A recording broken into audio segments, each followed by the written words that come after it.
Hi guys, আজকে আমরা যাচ্ছি মালয়েশিয়া রাজধানী কুয়ালালামপুরে। দেখতেই পাচ্ছ আমরা বাসের মধ্যে বসে গেছি ৩-৪ জন মিলে বিকেলের টাইমে। ফাইনালি আমাদের এখান থেকে বাসটা ছেড়ে দিয়েছে, দেখতেই পাচ্ছ। তো কুয়ালালামপুর যেতে আমাদের এখান থেকে 2 ঘন্টা লাগে।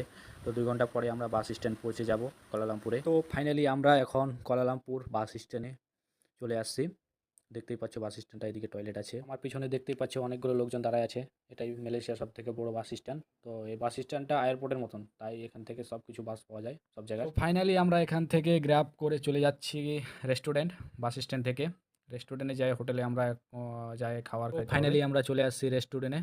তো দেখতেই পাচ্ছ মেনু দেখতেছি আমার ফ্রেন্ড। এই তো রেস্টুরেন্টটা অনেক সুন্দর, এখান থেকে বসে বসে সব কিছু দেখা যাচ্ছে। ফাইনালি আমরা রেস্টুরেন্ট থেকে চলে আসলাম হোটেল যেখানে বুকিং করেছিলাম। তো হোটেলের ভিতরে চলে আসে, দেখতেই পাচ্ছ আমাদের রুমটা। তো এখানে আর একটা রুম আছে সাইডে, রুমের ভিতরে রুম।